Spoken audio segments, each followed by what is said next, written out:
வணக்கம். நான் இன்னைக்கு பேச போகிற தலைப்பு வந்து ஸ்பிரிச்சுவல் டெக்னிக்ஸ். நிறைய பேருக்கு வந்து நிறைய ஸ்பிரிச்சுவல் டெக்னிக் வந்து ஃபாலோ பண்ணணும்னு ஆசை. ஆனால் அவங்களுக்கு வந்து அதோட இம்பேக்ட் எது, அது நிஜமாலே அந்த விஷயங்கள் நடக்குமா அப்படின்றது வந்து நிறைய பேருக்கு தெரியாது. அதனால தான் நான் இந்த டெக்னிக்கை வந்து பேசலான்னு இருக்கேன். நான் வந்து ஒரு கிட்டத்தட்ட 108 ஸ்பிரிச்சுவல் டெக்னிக் பேச போகிறேன். இது எல்லாருக்குமே யூஸ்ஃபுல்லாக இருக்கும். லாங் டேர்மில் it will be very very useful to you as a person. See, basically, a lot of people want to follow the technique of Ramana Maharishi. Someone went and asked Ramana Maharishi who I am. They wanted to tell his technique, how he reached the enlightenment. So he simply told everybody, Nan yaru kelu. He asked everybody, ask who I am. Now that has become like the watchword, and many people try to do the technique on the sadhana. I have also tried doing the technique, but I found a lot of problem with that technique. First of all, when the master is living and when the master initiates you in a technique, it is of a different level and caliber across.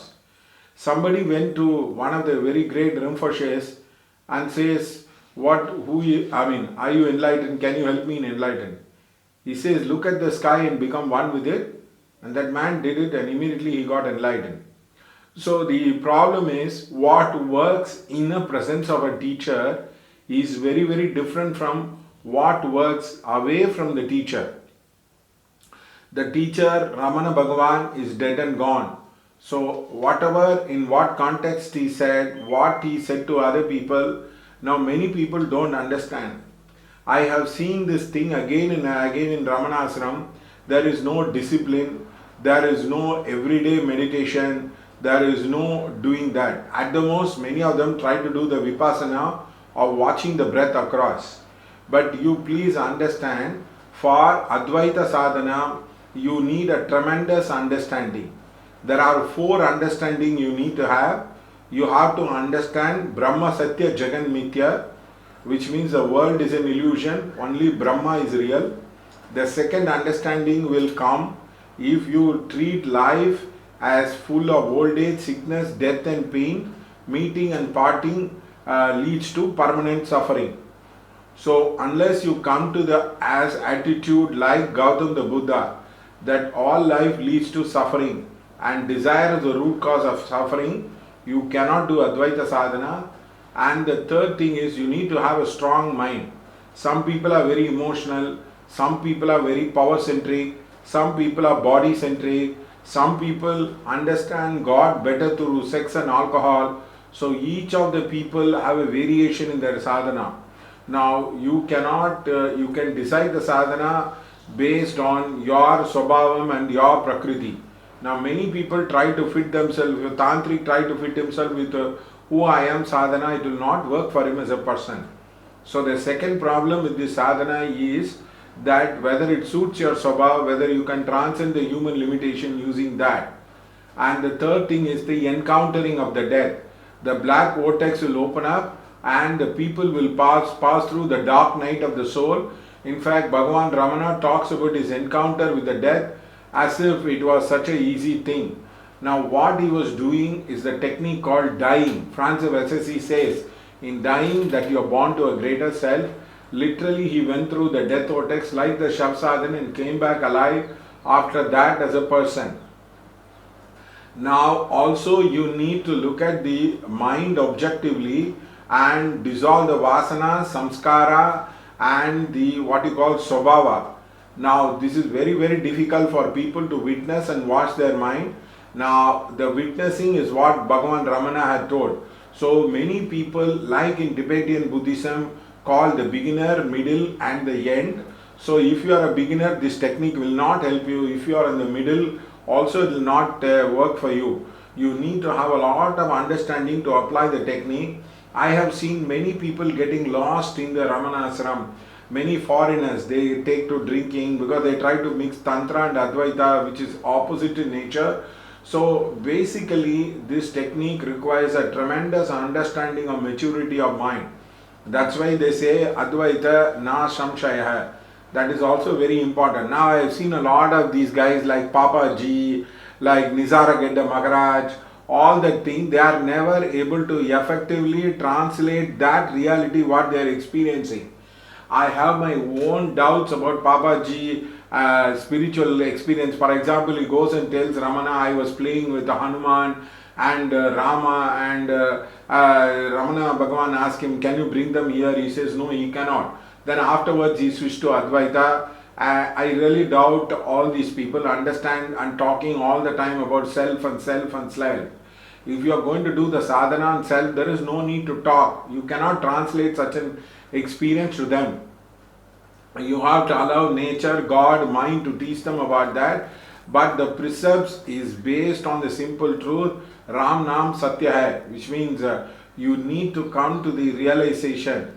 The other most important thing is all these people don't look at the life as five elements, life as duality. When you have not come to that level of maturing your mind, how can you look at life as oneness itself? So it's not possible. Therefore, I request you, unless and until your Guru is enlightened, unless and until your Guru is very, very clear about the technique, do not follow him. There are a lot of messed up characters like Jagi Vasudev who claims himself to be enlightened, who reads Nirvana Shatakam, but end up building big statues and big temple. How is it possible? Now the sage Agastya says, Natta Kallum Pesumo, Nadan Ullirika Sutta Satti Sattuvam, Karichuvai Marimo. The great Agastya says, how can a stone speak about God? Or how can when your God is inside you? Just like the soup ladle does not experience the soup, you also do not experience the soup by the mere worship. But you have to understand, just like the Madhvacharya told, from Rupa you have to move to Arupa. It's a long journey, including the great Shankara who practiced Advaita, wrote Saundarya Lahari, and who promoted the Ashtotra Puja in the ashram. So I request you to follow the tradition. Unless and until you do this, all these people, the so-called modern gurus, are all want to say that they are enlightened, that they went there, it was like a cup of tea, they get enlightened. I don't think so. It is the truth, because most of them want to make money, make a big name, want to jump into the car, and they don't have any niyama and yama. So please be very, very careful about this. Many of them start with the Advaita and they end up in the possibly the bizarre manner like starting Ayurveda. See the life of Ramana Bhagavan. He never started anything because his understanding was supreme and complete. He never tried to do anything. So this who I am technique requires a lot of maturity, and it requires a direct intervention of a living master, a master who is alive or the master who is enlightened. You cannot understand this technique by reading a book. I asked Swami Shantananda, he says, you chant it like a mantra, you understand? No, it was never possible. You need the mind to be mature to accept this technique. It is like doing bungee jumping, or it is like playing in test match level. Now, it is not for ordinary sadhak or medium sadhak. This is for extraordinary sadhak. Of course, many people get impressed with the sadhana or the silence and peace what they experience in Ramana Ashram, which I don't deny. And Ramana Ashram does not have a structure. It is correct, because according to the Guru, so is the ashram, and they do not have any structure other than the evening prayer Ulladum Narpadu, and also the afternoon chanting of Rudram Chamakam and the Padasala about it. So please understand that what Bhagavan Ramana tried to do was a genius. It happens once in 1,000 years such a soul is born.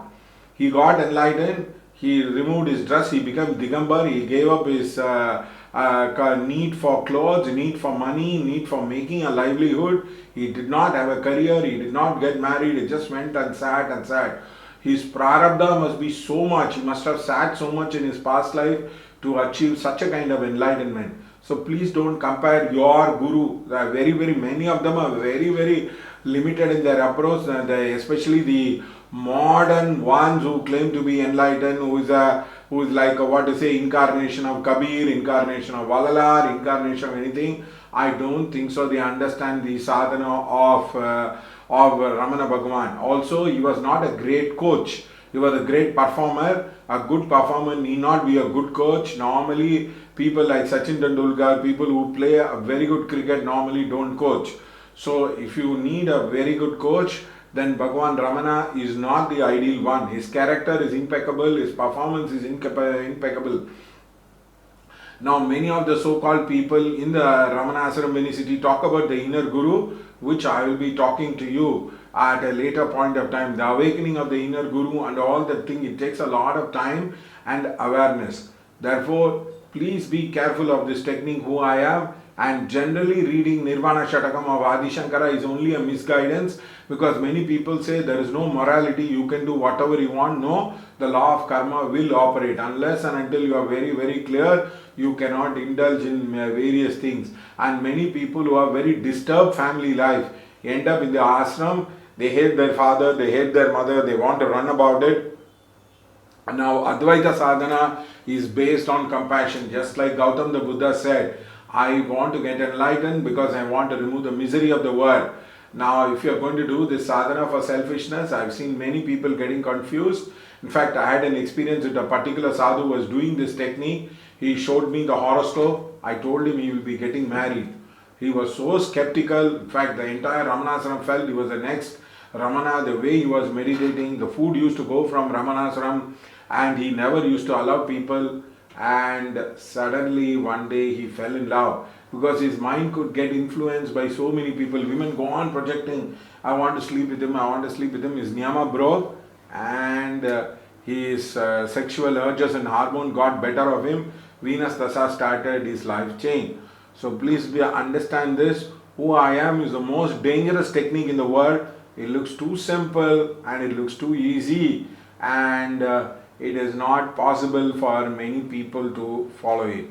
I wish you all the best. I'll be talking about a series of technique and my experiences on that, and how it will be very, very helpful to you. Please share this video, because many of the people are confused. I don't have time to take personal students and private students to train them and coach them. My life itself is, I don't have enough time for my sadhana, so please do excuse me on that. Thank you so much.